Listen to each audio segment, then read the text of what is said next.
We are live, Gamecock Central live. A little bit of I don't want to say it's an emergency episode, but it is a non-planned episode. I'm Wes Mitchell. He is Chris Clark with some news today, and we were wondering when this would be coming down.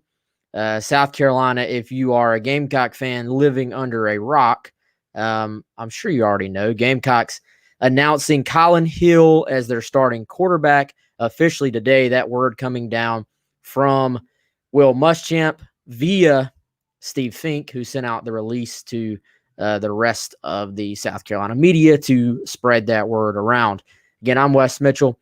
He's Chris Clark. Thanks for joining us here. We are live on YouTube, Facebook, Periscope / Twitter, and we are, of course, on GamecockCentral.com and on the Gamecock Central Podcast Network. So, again, appreciate all of you joining us, watching, listening, all that good stuff. And, Chris, I know you already worked furiously to post some thoughts on this on GamecockCentral.com and sort of gave a little bit of the behind the scenes to this. And I would say my biggest question going in was more as this day sort of got closer and closer was actually when they were going to announce it and make it official. I think, we felt like it was going to be Collin Hill. We had said as much here on the show. We reported as much on Gamecock Central. It's just a matter of when it was going to be official. And I would say there's two sides to that. When's it official internally? And then when is it official externally as far as an announcement, which is what we just got, about maybe 45 minutes ago now as we're recording here on Thursday afternoon. So, Chris, initial thoughts on the move here, and then we're going to get into all the details and why Collin Hill or what Collin Hill is going to bring to this team. But initial thoughts on the decision for South Carolina to go with Collin Hill game one against Tennessee, and were you surprised at all? No surprise. That's first and foremost, I think you laid it out there. This was the expected move. At the end of the day, it sort of looked like that's the way it was lining up. Maybe even heading into camp a little bit, but certainly when camp started, that was the key. They wanted to get through, this coaching staff wanted to get through some scrimmage situations and make the decision from there. Obviously, no matter what was thought of Collin Hill with, after he got back rehabbing the knee, the summer that he had, getting into the preseason, obviously if he hadn't played well, he wouldn't be the guy. But Wes, I think the biggest thing is he did have a good preseason. He's been healthy, and the experience factor here is just huge. You're talking about putting in a new offense. You're talking about having a shortened spring. And Muschamp's talked about how from a preparation standpoint, they've had more time than in a typical preseason, which has certainly been a positive for them. But you're talking about playing a quarterback who has almost 20 games of experience in this very offense under Mike Bobo, who was running the offense there at Colorado State as the head coach, and a guy that's thrown over 400 passes in this offense. And when you're dealing with a lack of proven playmakers, when you got some questions there, when you got some questions about the running game, having a guy like Collin Hill to sort of steer the ship, I think is key. And I think that was huge in this decision. But I don't want people to come away with the impression that this is just like, is it the safer pick? Yes, for sure. That's a good thing, right? But it's not just, well, he knows the offense. He's not talented, though. That's not the case. This is a guy that has significant arm talent and is pretty similar to Ryan Hilinski in terms of their playing style. Yeah, man. So I think as we sort of break this down, there has been a sense, and we've talked about the quarterback battle all off season, right? And into like preseason camp, and then everything I post on Facebook or Instagram the last few days about, hey, the season's here. Who's going to be the starting quarterback is always asked.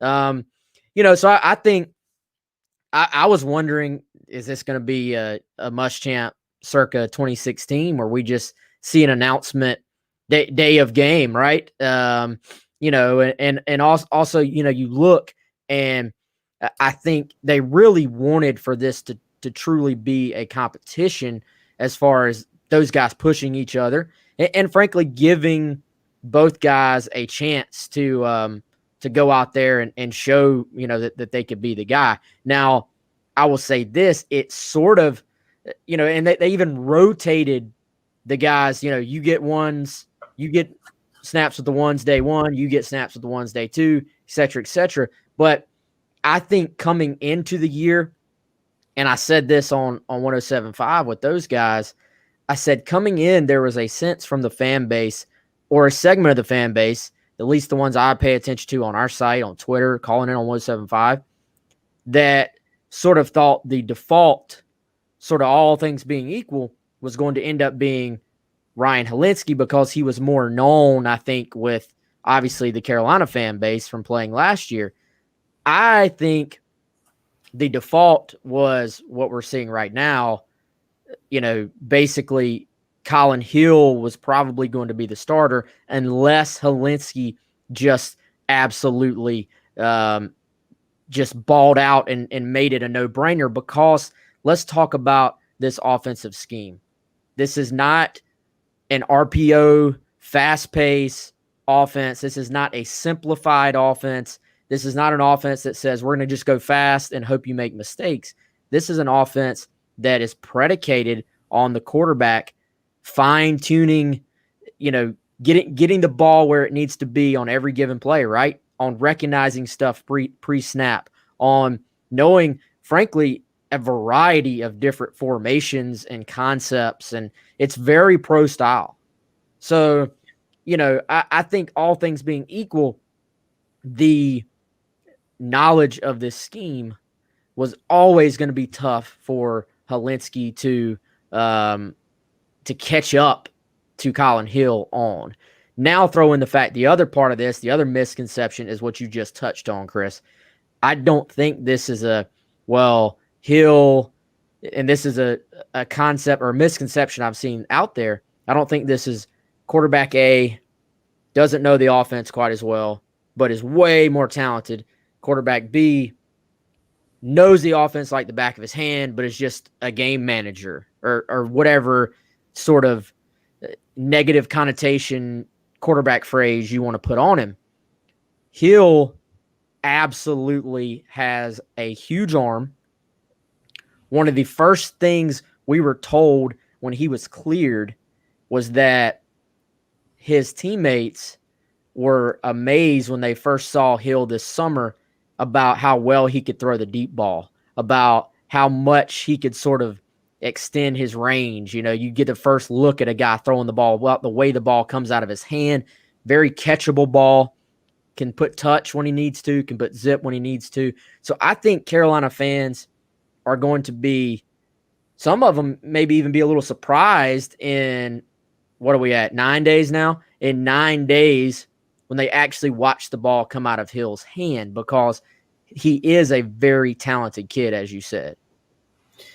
Yeah, I mean, he's one of those guys that, and you're right, that sort of when you talk about a guy's experience and sort of him having an edge because of experience, I think that's obviously a positive, but for some reason people automatically go to, well, it's only the experience, and that's not the case. Again, this is a guy that has, from an arm strength standpoint, like he's got a pro type of arm. I mean, he can make the throws. Go watch his film. Now, when he's been healthy, he's been pretty good. Does he need to play better even than he has in the past for South Carolina to be good on offense? I think so.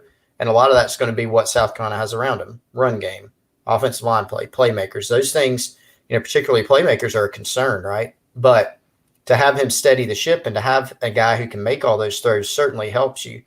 You look at Hill, he can make everything. He's not out there dinking and dunking. When he played at Colorado State, he would throw the deep ball. He would throw over the middle with zip. Yeah, he could throw the short stuff. He could run some play action stuff. So, yeah, he knows the offense, but he also has the arm talent to go make all the throws. Now, does that necessarily equate to him playing great or this offense being super productive? Not necessarily. It just means that he has the arm talent to do it, and he has had moments in his career where he's played quite well. He had some talent around. There's some guys at Colorado State he played with that are playing in the NFL right now or are going to play in the NFL very soon, drafted next year. So that's still a concern.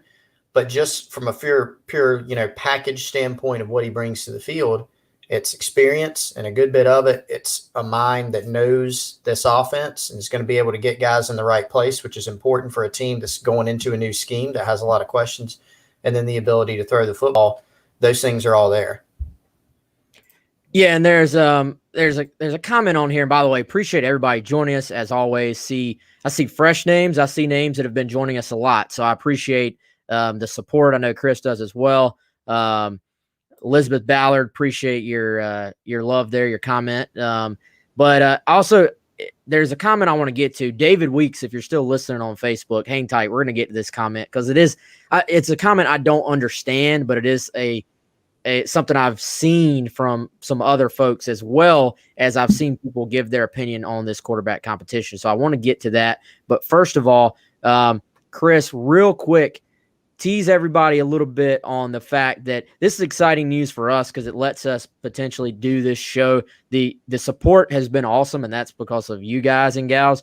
But we want to be able to do these more and more, and some folks out there are going to make that possible for us, and we're going to have all the details, I would say, coming out tomorrow, and then even more so on Monday. But tell them a little bit about one of our new friends here on the show, Chris, just real quick. Yes.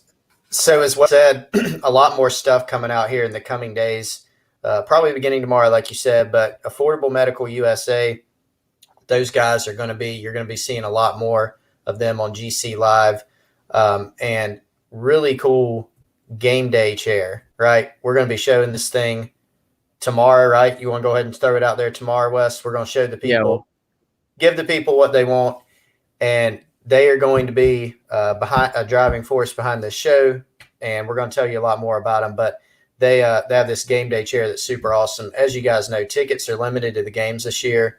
A lot more people are going to be watching at home. You got to have a comfortable chair. So we're going to be unveiling tomorrow the game day chair from Affordable Medical USA, and I'm really pumped about it. So hopefully everybody will tune in for that, and we're going to have a lot more details on sort of the future of this thing that we've been doing called GC Live. Yeah, and we'll I think we can go ahead and tell them you're going to see a lot more of our faces on here. I hope so. Also tomorrow, 4 to 5 o'clock. If you're in the area, you get off work, want to go grab an early bite to eat, or want to grab a drink, come see Chris and I. We're going to be broadcasting this show live from Market on Main. That is on Main Street, downtown Columbia. Pretty new spot. They've got a 23-foot LED screen outside. Awesome setup. And we're really excited to be out there. And then, so go ahead and get your tickets, by the way. Season opener against Tennessee. Market on Main is doing a basically 3-course tailgating party, meal, watch party for the game.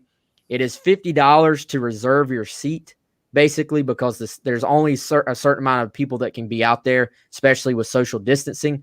But that includes your 3-course gourmet tailgating meal at Market on Main. So you get out there, you have your spot reserved, you're in front of a 23-foot screen, 3-course meal, live music is going to be out there at some point, and it's going to be sort of a game day atmosphere. So 2 little things there. Come see us tomorrow, 4 to 5 at Market on Main, and then watch party, Market on Main.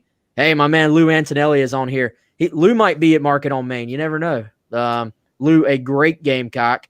And then we got some exciting stuff. Week 2, Florida game. They're doing a brunch watch party, which, dude, Columbia, South Carolina, you got football, booze, and brunch. Like, that's the 3 things people in Columbia like the most. So excited about those guys. And all right, back to the quarterback deal.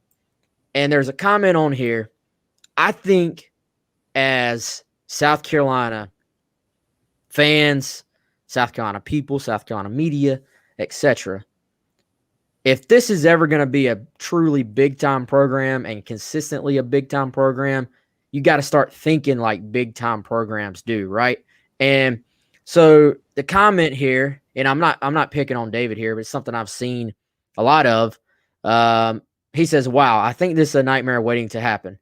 I hope all of our backups transfer. No need to recruit them if you're not going to play them. First of all, don't exactly know what that means, but I believe what he's getting at, and I've seen this sentiment elsewhere, is basically that it's a shot at Hilinski that he's not starting, or that it's not fair that he's not starting, or something like that. The major programs at the quarterback position recruit guys every year, and you recruit talent every year, and may the best man win. And, I think for one, this is something Ryan Hilinski can build off of, right?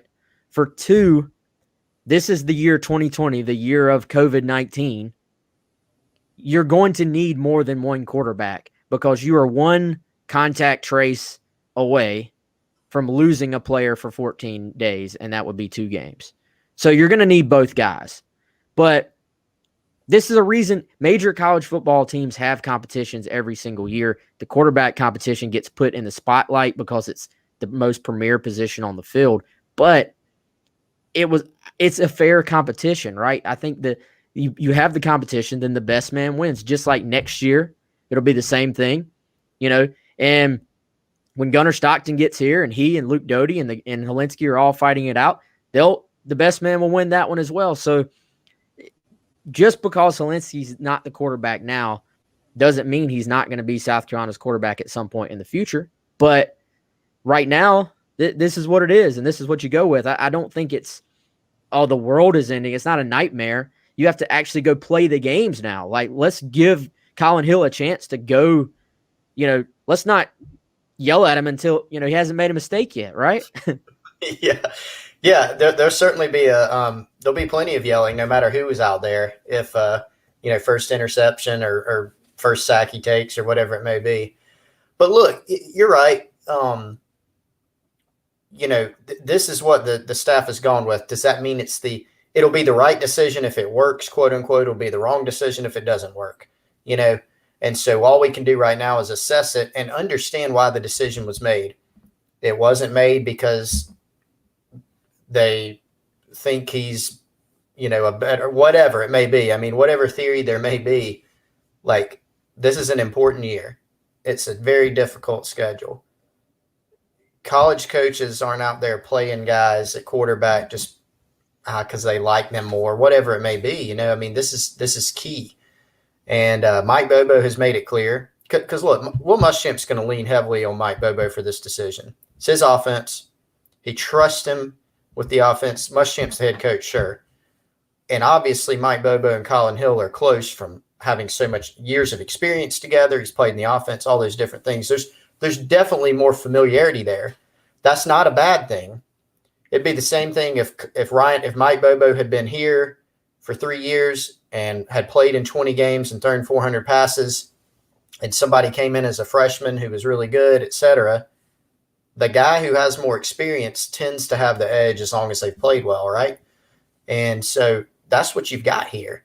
And that's important to remember, I think, looking at Collin Hill, he's got so much more experience, and it's not really about like what's fair. You're right. They're going to recruit guys every year. In 2022, they could hypothetically have Hilinski, Doty, Colton Gothier, Gunnar Stockton, And so you got all those guys, like somebody is going to lose the job and somebody's going to transfer. And Mike Bobo, getting back to what I was saying earlier, he's not always started Collin Hill at Colorado State. So if Collin Hill doesn't play well against Tennessee, Ryan Hilinski may get a shot, whether it's in the game or if it's in the next game. I think it was 2018. Collin Hill didn't start out the season as the starter. It was Carter Samuels. And then they sort of had an open competition in the midst of the year.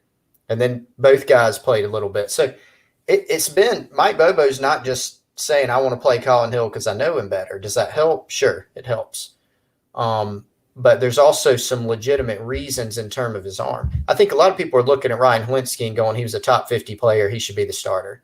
Or he did some good things last year, he should be the starter. He did do some good things. He does have talent for sure. But it's not like he was a complete product where this is a guy who's coming in as a fifth-year senior or a fourth-year senior who has a huge track record of success. It's just not that. And so you got to take it for what it is. I know that's pretty long-winded, but got a lot of thoughts on it. Yeah, man, and I think by the way, I'm going to try to play Muschamp's comments here in a second. We're sort of flying by the seat of our pants here. I don't know if it's going to work or not, so I'm going to give it a shot here in a second because he spoke briefly. We're not going to just talk quarterback. He did have some other interesting things to say, talk a little bit about the running back position and some other things. It's just a matter of I can get it to play here live as we go. But yeah, we're going to find out, right? And we're going to see. And I think, as always, man, you look, quarterback position is going to take more heat than it deserves. It's going to, I mean, if South Carolina beats Tennessee, Collin Hill is going to be big man on campus, right? For at least a week. And then they'll play Florida. And if he throws an interception, he won't be for a week. You know, I mean, that position, you know, I saw some people talking, well, are they going to have the playmakers to get the job done on offense? We don't know, right? Yeah. I think you look and to me, it's very much up in the air if this is going to be I'll even say if it's going to be if it's going to be a decent offense. But that also, I think you mentioned it or alluded to it earlier, that doesn't necessarily even mean this would be the wrong decision if the offense isn't great, because there are question marks throughout this offense, I think. It's not just the quarterback. Like, I think about it almost – quarterback's the most important position on offense, bar none. It can make a broken offense look a lot better, right? If you're not playing well there, you're not going to be good at all. If you're playing well there, maybe you're not always as good as it would seem, right? I mean, you've got to have a strong running game. You got to have guys catching the ball. If your quarterback's putting the ball on the money, and let's say you get 18 third downs in a game, and your receivers drop 5 would-be first down balls on third down. I mean, you're not going to be as good, and that was an issue last year. And so, your quarterback is going to make things go for sure, but you got to be good around him. A lot of quarterbacks who are really good around the country also happen to have really good talent around them, and those are the teams that tend to be elite. Yeah, they typically have awesome quarterback play, but they're also going to have guys around them who can go make plays for you.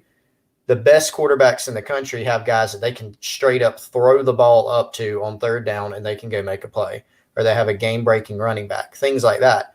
And so, yeah, there's a lot on Hill, but it's not all on him this year. And they've got to figure out some of those things. They got to figure out the run game. They got to figure out a way to scheme some guys open. They got to have some receivers step up to be more consistent. Got to score better in the red zone. Got to be better on third down. And that is one reason why bringing in Hill, you don't worry as much about Hill as, does he know our situation here?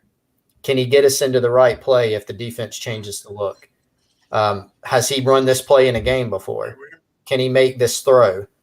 You don't worry. If you're Mike Bobo and Will Muschamp, you're not sitting there on game day on the sideline or in the press box going, I don't know about this. Like that is taken away. Now, he's still got to make a good throw. Your guys got to catch it. But there's less concern on those types of things. And you don't also sit there and go, well, I don't know if Collin Hill can make that throw. I'm not sure if he has the arm talent. He's got that too. There's some other concerns. Is he always going to put the ball on target? Can he move? Can he escape pressure? Those things are still there. He just brings less questions to an offense that has a ton of questions. Like, he answers at least a couple of them for you. Yeah, and I think let's look around the country, man. What did Muschamp say on Sunday talking about Saturday? And he was talking about special teams, but it extends out. He said, man, there was some sloppy play yesterday. Yeah. And you're talking about the fact that not only does South Carolina have all these unknowns, man, but again, and I know people are just tired of even hearing the word COVID, because I'm tired of talking about it, but it is going to be a storyline in this season in the sense of you're going to have a lot of moving parts around you. So having that guy, and yes, South Carolina is going to huddle more than they have in the past, right? So having a guy in the middle of that huddle, Chris, that can say, this is what we're doing. By the way, remember this, or watch out for this. You have an opportunity there for guys to even be able to ask questions in the huddle, quickly if they need to. So I think this offense is going to be about having somebody in there who does have command and can not just do the physical things, but can mentally help make sure everybody's on the same page. Because we've talked about it, man. You're going to have some true freshmen playing around him as well. So, Yep. Lou Holtz used to say, for every true freshman you play, you can add another loss to to your record. So having someone on the field with that experience, I think is huge. I think having somebody like Adam Prentice is probably valuable, comparatively, to some other guys who would be on the field. So we'll see, man. But I think all in all, again, they're not a surprise. I think if you really paid attention, you would see this is sort of the way it was heading anyway, right? Yeah, for sure. Again, I mean, it makes sense. We've gone over all the reasons why it makes sense, and that it was the pretty obvious move. I think it won't be avoided, but what should be avoided is we get to the Tennessee game, no matter what the outcome of the game is, and get through it. And people sort of obviously one of the biggest things you're going to assess, first of all, it's win or loss, right? And then it's going to be how the offense played, because it's a huge storyline, new offensive coordinator, new quarterback, all these different things. And if the offense doesn't look markedly better, there's going to be a lot of conversation on that. And that's going to be the case for the Tennessee game and the whole season going forward. But we need to set expectations right now. I don't know if people will take it. We'll try. I will go on. This is not going to be a super explosive offense. It's just not, but they don't have to be. And Wes, you can disagree with me if you want. I mean, I don't care, but it's not going to be super explosive. There are questions in the run game, especially losing Lloyd. The questions in terms of playmaking. You're also adjusting to a new scheme, even though you do have a quarterback that's played in it. That certainly helps. But this team, they don't have to be great offensively to go win some football games. They got to be better than they were last year, which was they had some moments early, then it was super inconsistent, and then it completely fell off a cliff, right? Mm-hmm. And so people are going to put it on Collin Hill if this offense isn't really good, maybe even from the outset or certainly during the season, but it shouldn't all be on him, right? Because we've seen last year when the running game didn't go, when receivers were dropping passes, when they had a bunch of injuries, and then they're playing a bunch of guys who haven't really played at receiver. There are a lot of moving parts, like you said, and so it's not all on Collin Hill. If they get through game one and he individually plays pretty well, but the team loses and the offense doesn't perform very well, he's going to take a lot of heat, But that comes with playing quarterback. It is what it is. Yep, no doubt. All right, I think I have Muschamp queued up, so I'm going to go to this real quick. It's about 3 minutes, but if this works, then the next thing you're going to see and hear is Will Muschamp chatting with Steve Fink. I will say, those of you who are commenting and stuff, if you can't hear this, then please quickly let us know, and I'll cut the video off and we'll go back to talking. But here is Will Muschamp just earlier today, this afternoon, talking about the decision to start Collin Hill. With Coach Will Muschamp, Coach, wrap up fall camp and start game planning for Tennessee a little bit more and focus to them. Can you give us an update on your quarterback situation? Yeah, I can. First of all, it's great to get started on Tennessee and a different opponent. I know our guys are excited. We had a really very upbeat day with a lot of energy. Collin Hill will start the game against Tennessee. I thought both guys had outstanding training camps. We can win with both guys, bottom line. And Ryan's had a really good camp. Obviously, there's an advantage for Collin, playing with Coach Bobo before, and schematically some things that certainly helped him, sure. But we can win with both guys. We got confidence in both guys, and as I've told them and our entire football team, we're going into the unknown as far as that. We've got to have all hands on deck, ready to play. Luke Doty's gotten more reps at the quarterback position, because what if we do lose Collin and Ryan to a COVID situation? We've got to have a bunch of guys ready to play in the game, but Collin will start for us. the end of the day, was there anything specifically that separated the two of them, or just a gut feel from a coaching standpoint with you and Mike? No, very difficult decision. You look at our 3 scrimmages, which are the 3 benchmarks really for the evaluation. Ryan was player of the day in the first one. Collin was in the second one, and both of them played extremely well in the third. It was very difficult. It was a hard decision, but that's the decision that we made. And I've said before, we can win with both guys. We have great confidence in both guys, and both guys know that. You go into the game, obviously anything can happen in a game, but do you go in with the mindset that it's Collins to go the distance, or would you like to see an opportunity for Ryan to get in there, just get his feet wet if nothing else? Certainly from a standpoint of the way COVID is, you want to be able to put that situation, but it's Collins' game, and that's the way we're going to go into the game. But like any other position, if someone's not playing well, we're going to make a change. So I guess the question is then, how long is that leash? I mean, obviously a guy can make a mistake, but Collins your guy for that. Collins our guy. We're going to determine that on game day. How about the running back situation? You feel comfortable there with where you're at? I don't know that anybody's really distanced themselves. Kevin wasn't at the last scrimmage because of family matter, but he's been probably the most consistent back. I thought Deshaun Fenwick's done some really nice things. Zaquandre's done some really good things for us as well. We need to, get him back where he's full speed. I think right now I don't know that he's full speed, but still looks good. So those guys have looked good. The tackle position's the other one on offense that's a little bit of an unknown going. Fortunately, we've got a couple extra days to work through that. We're still rotating some guys through. Jalen Nichols, Vershawn Lee, Ja'Kai Moore, Jasmine Turrentine. Dylan can play both right and left. He feels comfortable with both. So we'll make those decisions probably in the early part of next week. And you've mentioned before about feeling good in the secondary of having 4 guys there. Are you closer to having that 5th guy when you go to a nickel package? Just different combinations of different people, whether JC's playing nickel, whether Israel's playing safety, whether they're both staying at corner and Shiloh's coming in and playing safety. We've also got a dime package where RJ can be the dime. We're going to get Jamar back so he can be the dime as well. So we've got some different combinations, and just really the guys that are communicating and playing the best will be the guys we'll go with. Obviously, we're still about 9 days away, but health-wise, you feel good with really good. Right now. We're in a good, obviously, the tragic situation with Marshawn Lloyd. Trey Jones will be fine. He'll be back, but hope to get Jamar back next week. Thank you, Coach. All right, appreciate it. All right, so that's, of course, Will Muschamp. And Chris, so I think the big question we've also gotten all offseason has been, as this battle has played out, is do you play both guys, in a one-game situation? I think listening, and Muschamp didn't want to completely sort of rule it out that Hilinski could get on the field. It sounded like maybe there's a little bit of just not gamesmanship, but just not wanting to sort of give away much as game week is here. But I take the quote, "This is Collins' game," sort of as being the overlying message there. Could Hilinski get in at some point? Yes, but I don't think it's going to be like you play him, you play Collin Hill 2 series and then you rotate Hilinski in or anything like that. Do you sort of get the same vibe? Yeah.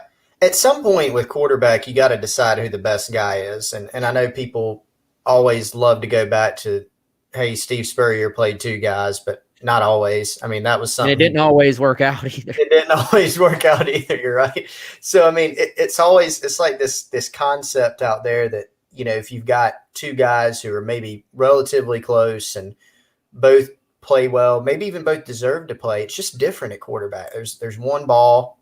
There's one guy who the quarterback touches the ball in every play, and if he's the guy, then you give him the game normally. It's not running back where you've got a main guy or maybe a 2-headed sort of monster, and maybe you have a 3rd guy in there. It's not receiver where you're starting 2 or 3 and maybe you're playing 6 or so.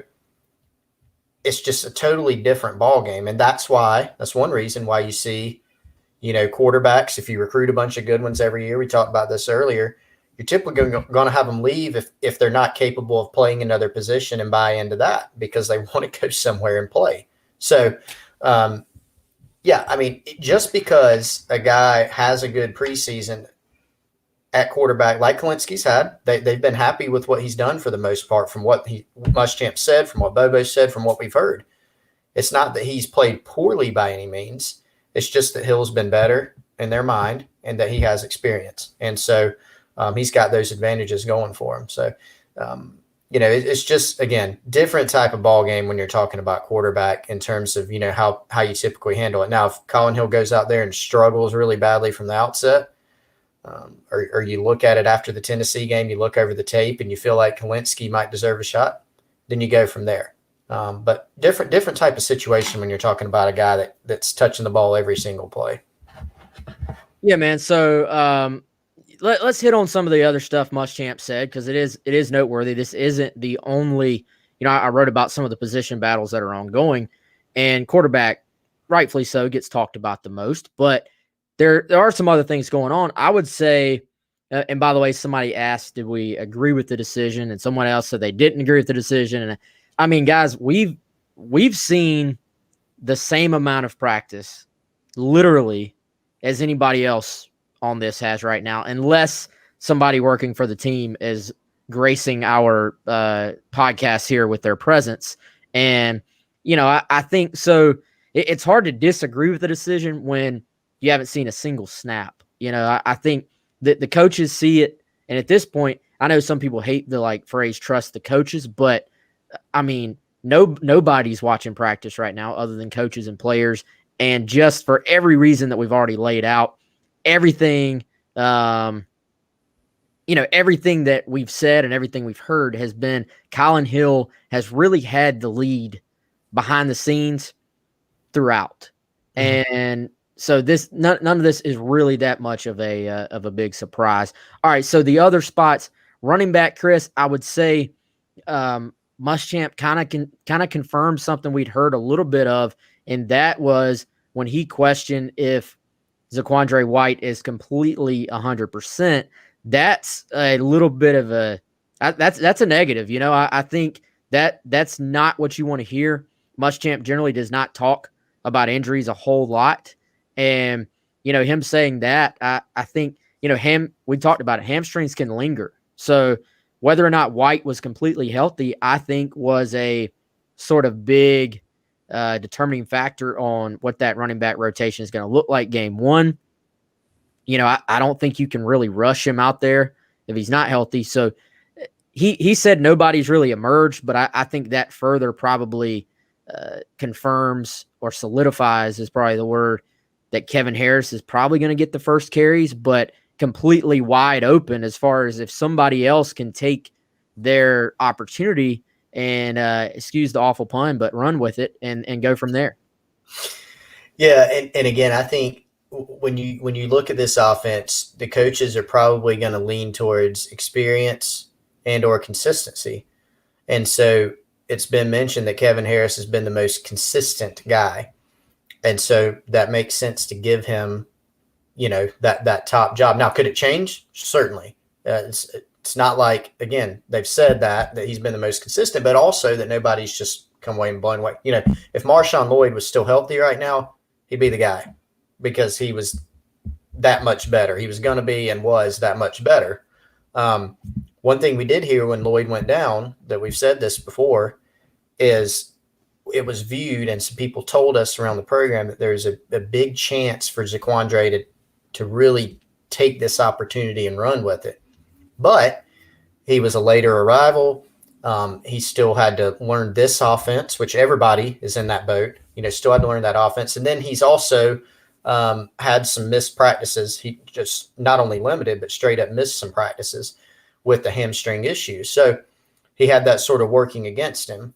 If healthy, he's the guy that has the best chance of being the most dynamic option in this running back group. He's got the most upside, the most probably pure talent, I would say. And so when you got a guy like that, if he's healthy and everything is okay in terms of knowing what to do, then it makes sense that he'll be able to ascend. So I think that's the biggest question, Wes, is just how healthy is he? When can he be fully healthy? And how many opportunities does he get, and what does he do with them? That's really the key for him. Yeah, and you just anytime you're talking about hamstrings, man, I feel like you don't want to rush it back, right? Because you can be fine or think you're fine, and then the second you push it a little bit, you're back behind 2-3 weeks, whatever it may be. So you really have to be careful with those, I think. So we'll see. Running back again, and this just gets to the greater point we've talked about earlier. and really all offseason is that playmakers are going to have to emerge. I think another best case scenario is that as the year goes on, all those guys can stay healthy, get healthy in the case of White, and that you can bring Rashad Amos along and get him more and more comfortable within the scheme, because he's still a guy who's shown he can make plays. And, he's a talented kid. It's just a matter of getting him, mentally caught up with the other guys, as a true freshman. So talking about the other spots, offensive tackle, very much still undecided. I kind of had wondered, Chris, if they wanted to similarly name a starting five. And really there's one spot that I think you would say is left, right? Did they want to get that out of the way just so all the guys can know where they're going to be and work at those particular spots this week? But that other offensive tackle, and that's the best way to say it, I think, is it's the tackle spot opposite of Dylan Wanham. Who emerges is going to determine which side Dylan Wanham is on. But I think that's a spot probably. I mean, if it's going into Tennessee week, that means they're still waiting on somebody to sort of grab hold of it. And, man, as we've seen in the past, that probably means it's ongoing for most of the year, just until someone grabs hold of it. Yeah, I don't think it would be a huge surprise if we see more shuffling. Like if we don't see the same five all year, which, I mean, for a variety of reasons, you don't typically see that. Like you outlined, I think in our last show, lineman's going to roll an ankle or maybe something more serious, and then you're shifting some guys around. Dennis Daly, again, an example we've talked about a lot because Eric Wolford brought it up. He didn't play, the first year he saw the field. He didn't play in the first game. He played some in the second, and then he got the start in game 3, I think it was, and just ran with it the rest of the way.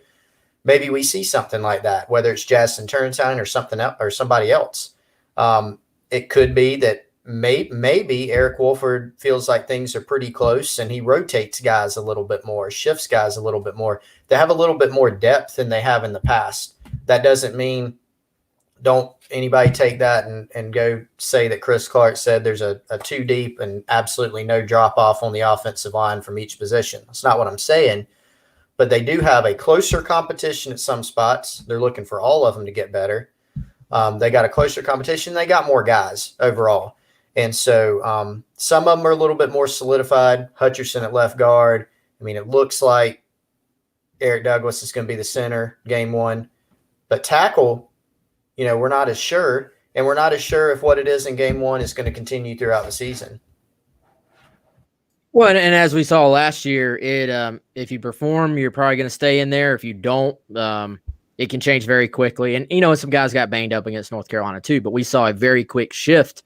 And then for the most part, some of the spots when guys were healthy stayed the same for a nice stretch of games. So it's all about consistency, man. That's probably the word we've used most other than the word COVID, all preseason camp. So, but yeah, man. So I mean, still, and again, the fact is, dude, we've been going for 43 and a half minutes now, and we haven't said the word defense until right now. So again, offense is where the questions are, right? Like that's the spots that are going to have to just, I would say, get better as the season progresses, because when you have that many questions, that doesn't automatically mean those positions are negative, but it's normally not a great sign either. And, Bobo has had more talent to work with overall, more proven talent, I probably should say, to be fair to everybody,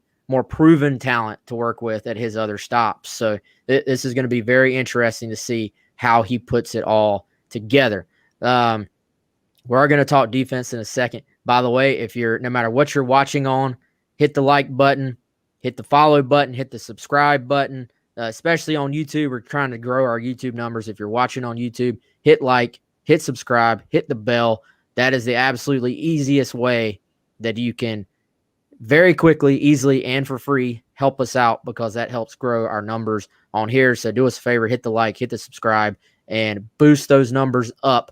And if you're listening on the podcast, rate, review, subscribe, all that stuff that I don't even know what all that means. Just do it. So All right, defense is settled for the most part. I think I mentioned last week or last time we talked, I do think I've heard a little bit of rumblings. Zach Pickens maybe pushing into the mix for that starting role on defensive tackle. But for the most part, right, when they're in the 4-3, if everybody's healthy and nobody's contact traced and all that stuff, you sort of know what it looks like. The nickel package is sort of that last big question, and that's who's the fifth DB going to be. You go back maybe 2 weeks ago, a week and a half ago, I was leaning Cam Smith from what I was hearing as being the next guy. But, man, again, you and I have talked quite a bit about how much sort of reading between the lines with Will Muschamp, who he mentions first, who he sort of pipes up about a little bit. I think Shiloh Sanders is coming on strong in this competition. Yep. Is that the vibe you get as well? It's been mentioned a lot. He's been mentioned a lot. I think the beginning, or maybe I won't say the beginning, in the midst of preseason, he was mentioned to me as a guy that, like, you could tell he was in the mix. He was getting himself into the mix. And then as it's progressed, a little bit more, like you said, man, a little bit more buzz about him. And so Muschamp even mentioned him again today. Some of the things he said, you can sort of tell that he's legitimately in that mix. And it looks like it could potentially go down to the wire. And again, we could be seeing another situation where multiple guys could get an opportunity. If it's close, it's about who's going to take that opportunity and run with it, who's going to be the best. But Shiloh, look, he's always had some talent, right? With him, it was about he was safety last year, mainly. He was sort of raw, and so it was about learning. There's a lot on the safeties in this defensive scheme, and so first-year player, it's about learning all those things. So he needed some time, but he's appeared to make some strides playing that nickel spot too, and he can play nickel or safety. But he's certainly made some noise. As part, Jalen Dickerson's been limited some with that hamstring. Hopefully he can get back for his sake and the team's sake and be fully healthy, and that doesn't linger. But there's been some openings for Shiloh. Cam Smith, like you mentioned, Johnny Dixon, those guys have flashed. But again, here on I'll rename it the COVID and Consistency podcast, live show. Consistency. I mean, that's what they're looking for. So who's the guy that can do that for them? Who's going to give them the best chance when they're in 5 DBs? Yeah, and I will say this, man. Shiloh plays fast. When you hear coaches say that about somebody, the first thing, as you said, the first thing coaches are always looking for is consistency, trust, right? They want to trust the guy is going to be in the right spot. But short of having someone that absolutely does that, because I've made the point on here before, we all of us watching, we look for those big flash plays, right? Coaches want the guy that they can throw out there and know he's going to be where he's supposed to be. But short of that, they're going to take the guy that just plays with his hair on fire over the guy who is so busy thinking that he gets bogged down and not only makes the mistake, but makes the mistake slow.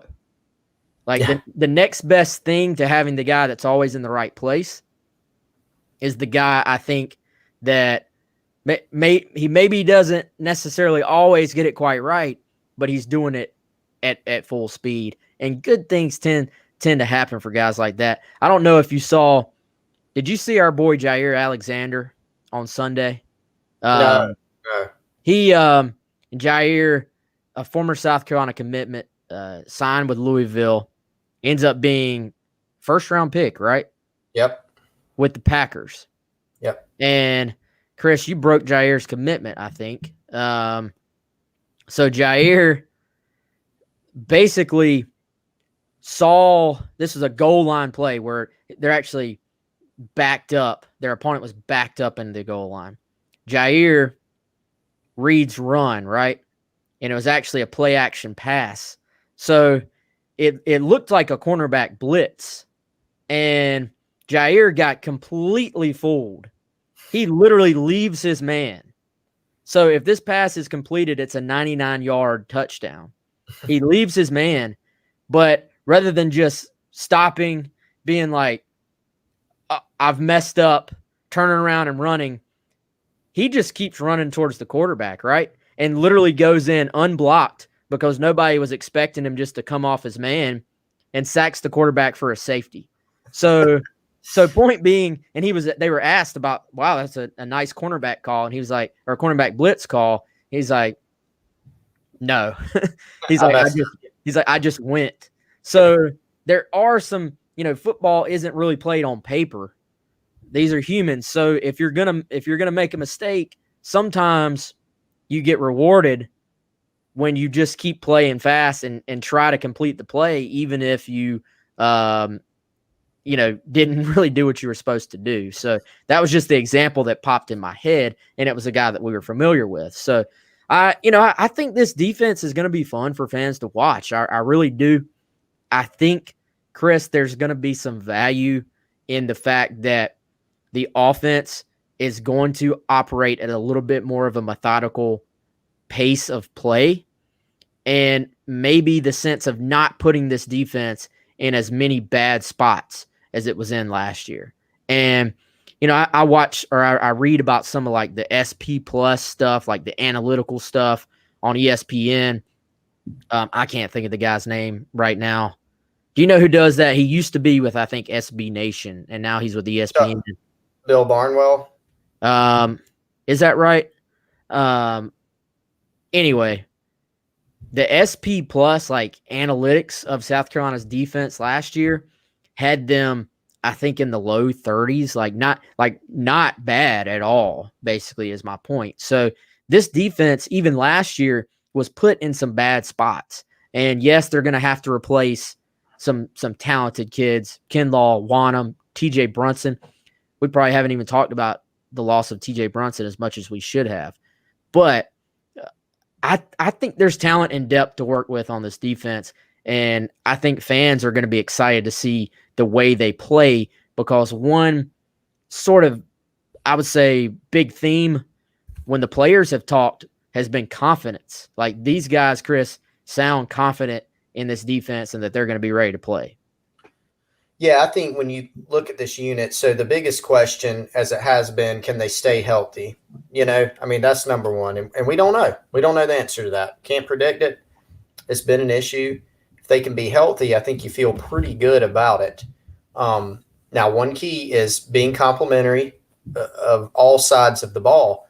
When you get to last season and you look at it, you look at some of the defensive performances and you go, oh man, Texas A&M, I can't remember, they gave up 30-something points.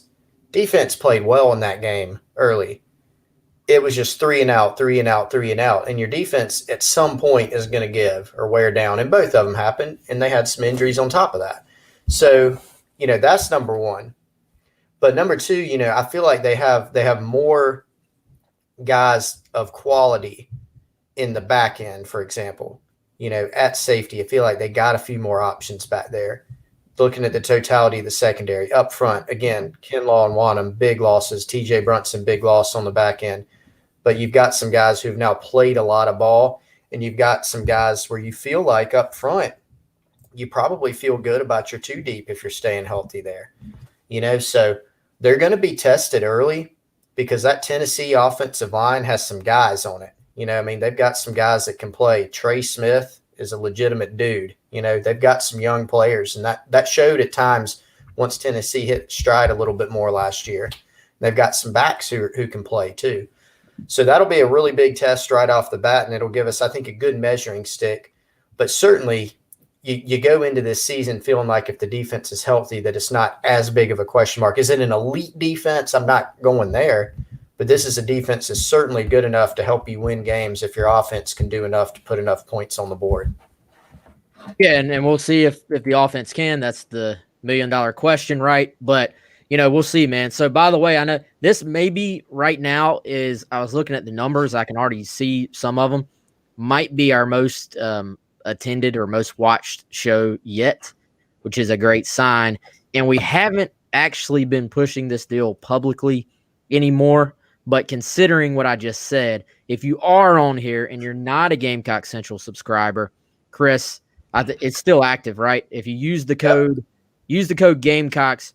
You'll get 50% off your first year of an annual subscription on GamecockCentral.com if you are a new subscriber. So if you're watching us on YouTube, Facebook, whatever, listening on the pod, and you've never checked out our content, love to have you over there and love to have you on our message board, the Insider Forum there on Gamecock Central, as we watch this very strange but exciting year play out. And I'm just glad, man, we're finally, I know we've said this a couple of times, but we're literally talking about football storylines now. So you're not all going to agree with the decision, as I've seen from some of these comments that are running across.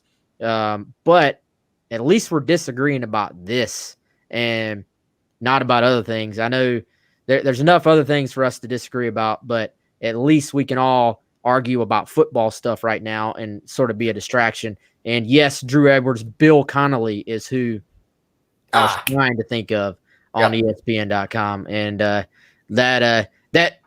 those things, analytics they don't always tell the story. I know, and I'm a big baseball fan as well. Analytics are huge in baseball now. I know the analytics people think analytics can like tell the complete full story. And then old school people think analytics are a bunch of BS and, it's not a real stat or whatever. But I do think they're a guide, right? They're a good guide. And I think Carolina's defense last year was not as bad as maybe the reputation that they've gotten. And, Chris, if you really think about it, South Carolina, to a lot of people that probably don't watch, frankly, I mean, think how many games for other teams do you get to watch in a given year, right? So we watch every snap of South Carolina's games multiple times in a lot of cases. So South Carolina right now is considered a 4-8 football team to a lot of people. And a lot of last year happened while South Carolina was very, very banged up. So, we'll see. What does a healthy South Carolina look like? They still obviously have to replace a Brian Edwards, a Javon Kinlaw, some really good players. But can they stay healthy? And does it look different, if they are able to stay relatively healthy? We'll see. But that's the exciting thing about it. Expectations really aren't that high right now, but that's not always the worst way to go into a season. Yeah, I think it is important to set those expectations of, don't expect after losing Brian Edwards and to, shift offensive coordinators. Just, all right, everything's great now. It's back to 30 points a game, type of thing. It shouldn't be that. And the reality is this, man. I don't know if anybody wants to hear this. The schedule's hard. You can be good. You can be a pretty good team and get beat up by this schedule. You really can. There's going to be some close games, probably. And so the difference for South Carolina is going to be, can they go win those close games? Health's going to be a big thing. You can't, even if you're super down on any aspect of the team, Will Muschamp or whatever it may be, you couldn't even take an objective look at the past couple years and say, maybe they'd have another win or two or maybe more if they were healthy at those times, right? I mean, it was absurd at times. So will, fortune, fate, luck be a little bit more on their side, Paul Jackson, whatever you want to attribute it to. If they can stay healthy, that'll give them a little bit more of a chance. Now, offensively, big concerns with lack of weapons, new scheme, all those different types of things. But again, if they can just be average there sometimes, and this defense is what we think it could be, that's going to give you a chance in some games, I think. Yep, and I see a lot of people talking about Jalen Brooks, a couple of comments, a couple of questions. Still no word there. Obviously, that's going to be a big storyline the next week that we're trying to track there on Gamecock Central. And we'll see. I think that's talk about this offense and the playmakers. That's going to be a huge key for South Carolina, will be to get Jalen Brooks eligible. Let's see. We had a few more comments. Graham says that I look like Travis DiArno for the Braves. I've actually started getting that lately now that people see him and see what he looks like. I've had multiple people tell me that. which I'll take it. I don't think that's a bad thing. Cooper, we will be doing our Tennessee breakdown. Chris, to answer his question, and I want to get some feedback from everybody right now because we still got a lot of people on here. I think we've talked about most of what we can talk about now, but y'all hang tight. I want to get some feedback from everybody on here about how we're going to structure some things. First of all, I don't think there's going to be one like Tennessee breakdown show, Chris, right? Like we'll sort of just go into the week. Next week, we'll obviously turn our attention to Tennessee. So if y'all want to sort of get it in, on your schedules mentally or whatever, tomorrow we are going to be on from 4 to 5, and we're going to be live Market on Main. That's Main Street, Columbia. Come say hello. By the way, if you come out, I'll give you something free. I'm not sure what it's going to be yet, but I will give you something for free if you come out and say hello and see Chris and I out there. And so the coaches, Bobo and T-Rob, talk to the media tomorrow at 1 and 1:30.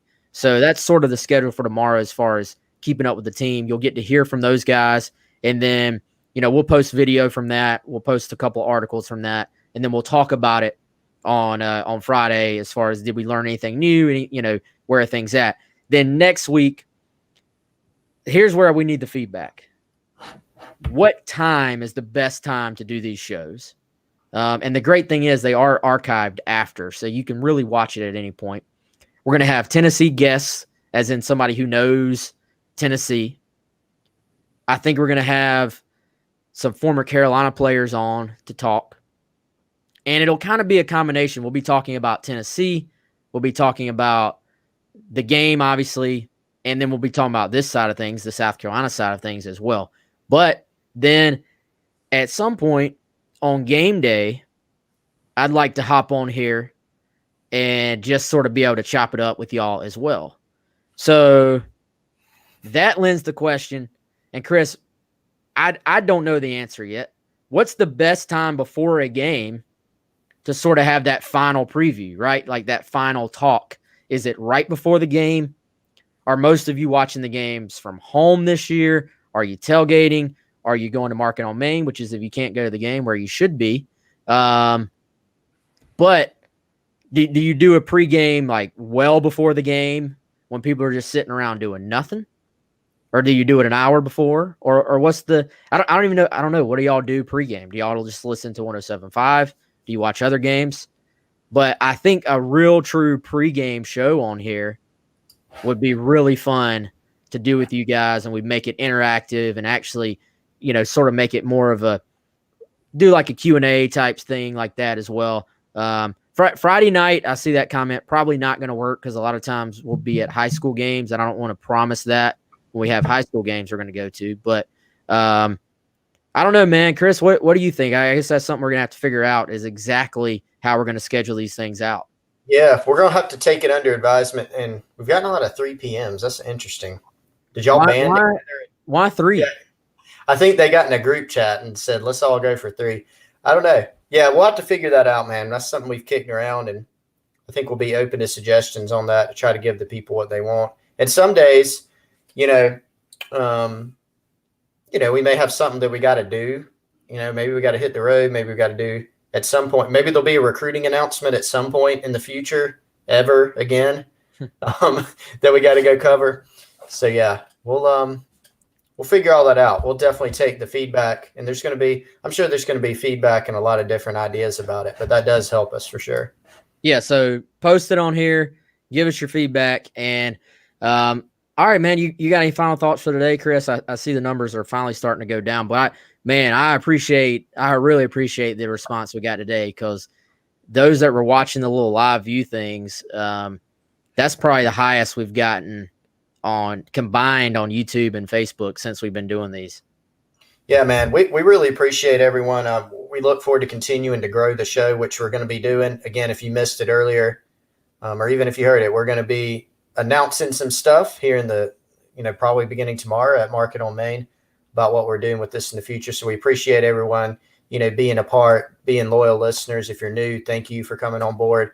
And definitely check us out on the web too, GamecockCentral.com. Tons of content on there. 50% off, scrolling across the bottom line there.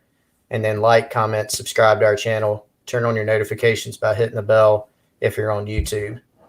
Just appreciate everybody, man. It's good stuff. Yeah, I want a free Infinity shirt, by the way, Chris. I see you're wearing it right now. I need one of those. But yeah, and if you're tuning in late, as soon as we go off the air, this will all be archived on YouTube. It's called, I think, Collin Hill, named starting quarterback, I think. So you can go back, get all of our comments on QB1 being named today, what we think it means, and how he was able to win that job. So for everybody on here, appreciate it. Y'all tell your friends, share it.